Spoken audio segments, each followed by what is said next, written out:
Welcome to the night safari and of course the creatures of the night presentation. Are you guys feeling good tonight?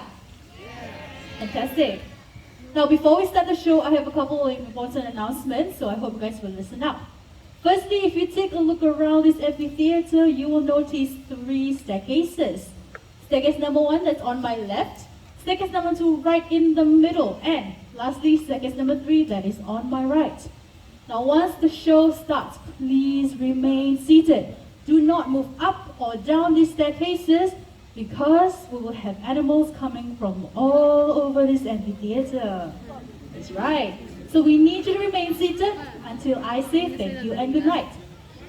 Now, moving on to the next announcement, this is very important. As we all know, we are at the night safari. So many of our animals here are nocturnal. This simply means they are very sensitive to any sudden flashes or bright lights from your recording devices. So we seek your cooperation to take them out and ensure that their flashes are switched off. If we can do that, can I get some thumbs up? Great, alright. Now since this is a very important announcement, I want to try and get it across to every single one of you here. To do that, I'm going to translate it to 3 different local languages that we have. So start off simple for me, my mother tongue language. Selamat malam, selamat malam. Tolong jangan menggunakan flash kamera Anda. Terima kasih. Next, a little bit more challenging for me, the Mandarin translation. 大家晚上好。晚上好。今晚上关灯好不好？谢谢你们。And last but not least, the most challenging one for me is the Tamil translation. Alright, I'm going to try my very best here. Malay vanakkam, தயவு செய்து புகைப்படம் எடுக்கும் பொழுது flash பயன்படுத்தாதீர்கள் மிக்க நன்றி. Thank you very much. Unfortunately, that is all that I know. Now, would you believe me that even after all these translations, I might still see a flash or two going off during the show. So if you see your neighbors still using their flashes, kindly remind them to switch them off. If you can help me out, can I get more thumbs up? Fantastic. Now, all of that out of the way, I've got one last question and I want you to give it your all. Are you guys ready for the show? Nice. All right, ladies and gentlemen, boys and girls, the creatures of the night will be on the prowl. As daytime animals settle down to sleep, the forest comes to life. Hidden amongst the shadows, nocturnal animals emerge from the dark silhouette of the forest. With a body striped to provide perfect camouflage, a fishing cat appears along the riverbank. These cats love to swim and dive underwater, and they wear a layer of fur that is so dense, water cannot penetrate. It's this layer of fur that keeps them warm and dry, even in chilly waters. Fishing cats are rapidly disappearing due to poaching and habitat loss. They deserve our protection before these quiet hunters disappear forever. Now once again, ladies and gentlemen, welcome to the world of the night hunters. I've often been asked how the nocturnal animals survive. Well, all night creatures have their own unique adaptations for survival in the forest. For example, the binturong. They're black in color, they're almost invisible at night, and together with their excellent eyesight, as well as quiet ways of moving through the dense forests of Asia, they're able to pounce on small animals easily. Another unique adaptation that these civetts possess would be their long, powerful, prehensile tail that enables them to climb on trees and hang off branches effortlessly just like that. Now this tail can withstand the entire body weight, and Aslan here is about 15 kilograms, so you can imagine how strong that tail is. Now as he makes his way back home, take a look at the way he walks. They are known as the Asian backhead due to their short stubby leg and bear-like walk. Let's give it up for Aslan, our binturong. Now, while seabirds like Aslan here can be found in Singapore and other parts of Asia, rely on their keen sense of smell to find their food, other nocturnal animals rely on their acute hearing powers. For example, the owls.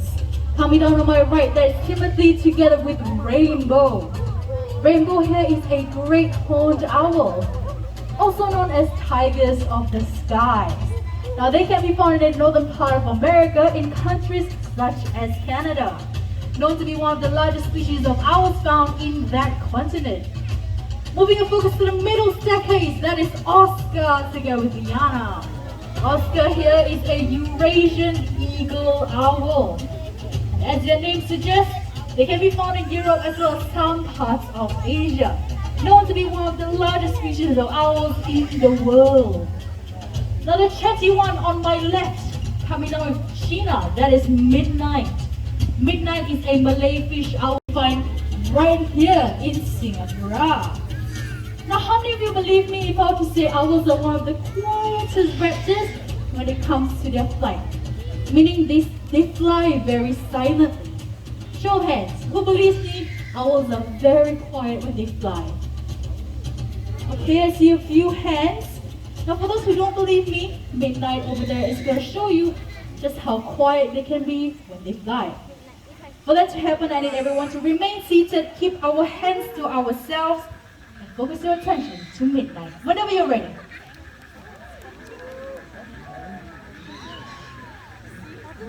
Isn't that an awesome flight? Give it up for Midnight, our Malay fish owl. Now as Midnight flew over your head, did you notice that no sound came from the wings at all? Except for the mouth because she's very talkative.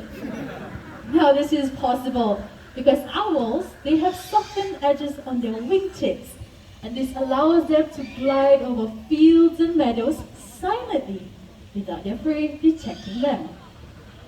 Beautiful flight back to the glove. Let's give it up for Sheena with Midnight, our Malay fish owl, and Timothy with Rainbow, our great horned owl.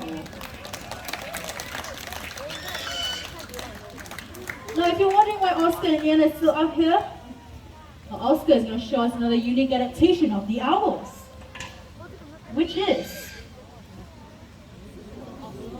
the rotation of their heads.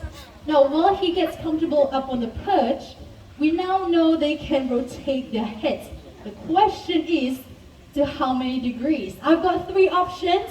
If you think it's the right answer, just raise your hands. Alright, let's start off with option A, 180 degrees.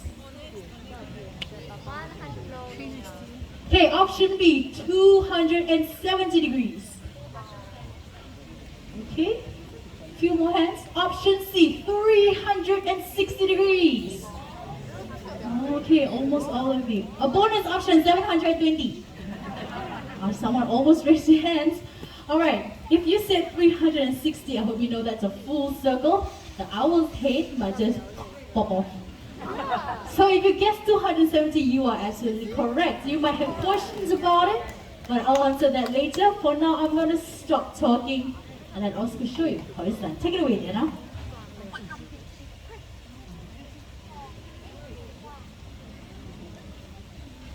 $270 degrees. Hi ma'am, your flash is on. Now that was quick, yes, that was very quick. So we'll do that one more time. 180, another 180, and 270 degrees. Very impressive indeed, right? Now, the reason why owls have to do this is because unlike you and I, owls, they cannot rotate their eyes up, down, or left to right, meaning they can only see forward. So to compensate that, they have to rotate their heads 270 degrees to look around their surroundings.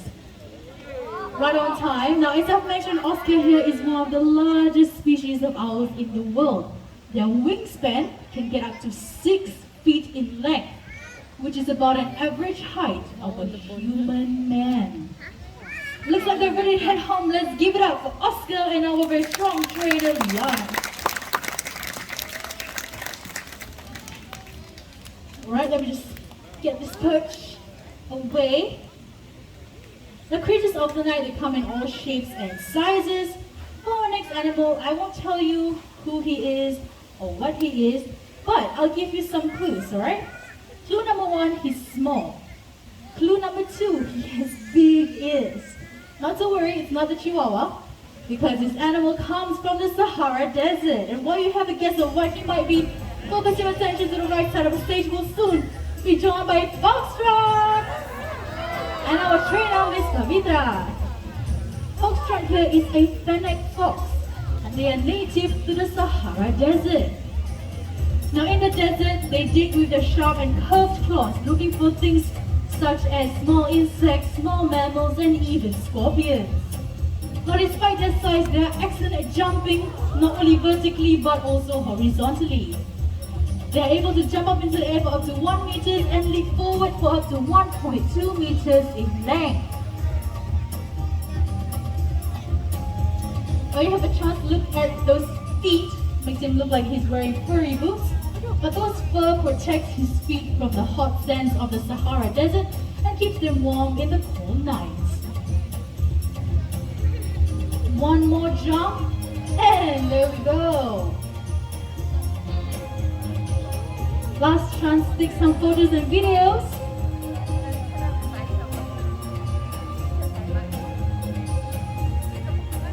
And that's all we have for Foxtrot and Pavitra.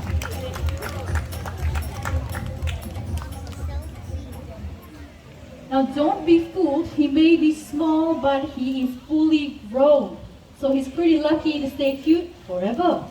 Now for our next segment, we're going to stay in the African continent, so please remain seated and keep your masks on.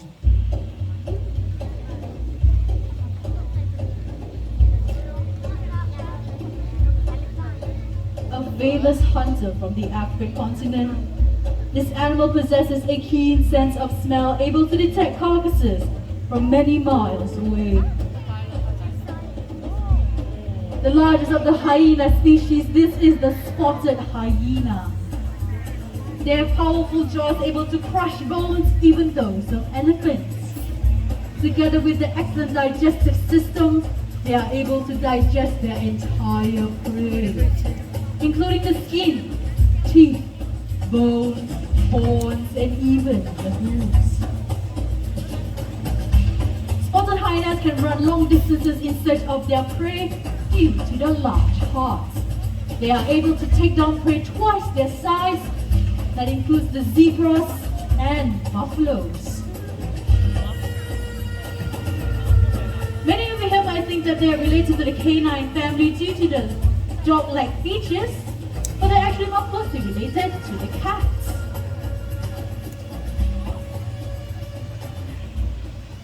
Now, as you are touring the night safari, you may come across many endangered species. Just like the hyena you saw earlier on, they are all fighting a losing battle in the wild. Now, unfortunately, it's close to...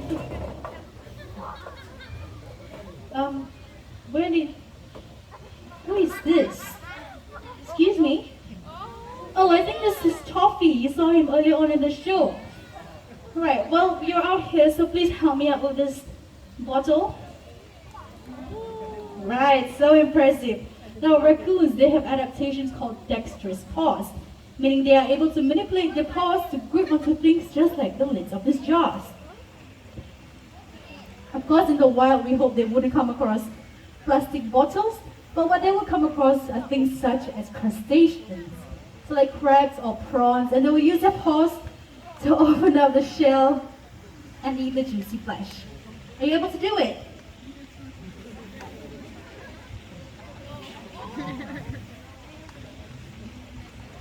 Want me to help you out? Do you want to cheat a little bit?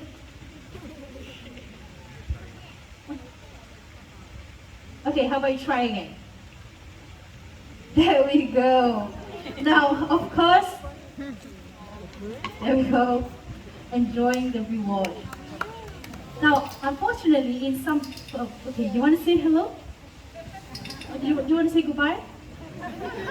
He just left. Okay, well, let's give it up for Toffee, our white raccoon. Now, unfortunately, in some countries, they are considered as pests. But it's not entirely their fault, because our towns and cities have come too close to their natural habitat. So they got no choice but to come into our world to feed and to survive. Which makes me curious what kind of trash that we throw away that attracts animals like toffee. Right. Looks like we have some common everyday items seen littered across Night Safari. Now all these things on the floor will disappear if we just started using reusable bottles just like this one.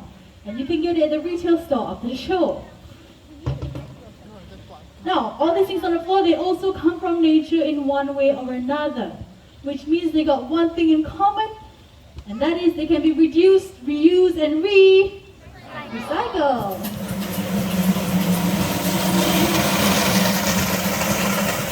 Thank you for this very noisy bit. I won't be doing the recycling. I have some friends helping me out by the name of Bubbles and Bailey, about 3 years old.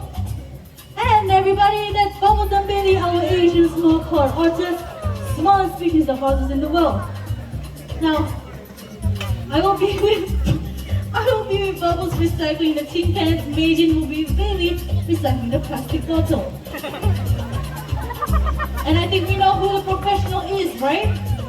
It's okay. We try our best every night. We just gotta let it go. Push it. There we go. One down, one to go. Okay. I know your sister's just showing off now, but you still can do it. Just let it go. Recycling, not juggling.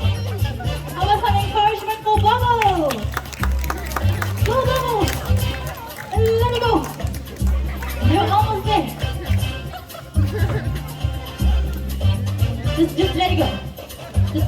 There we go. Okay, we got this. Hey, you forgot the paper carton.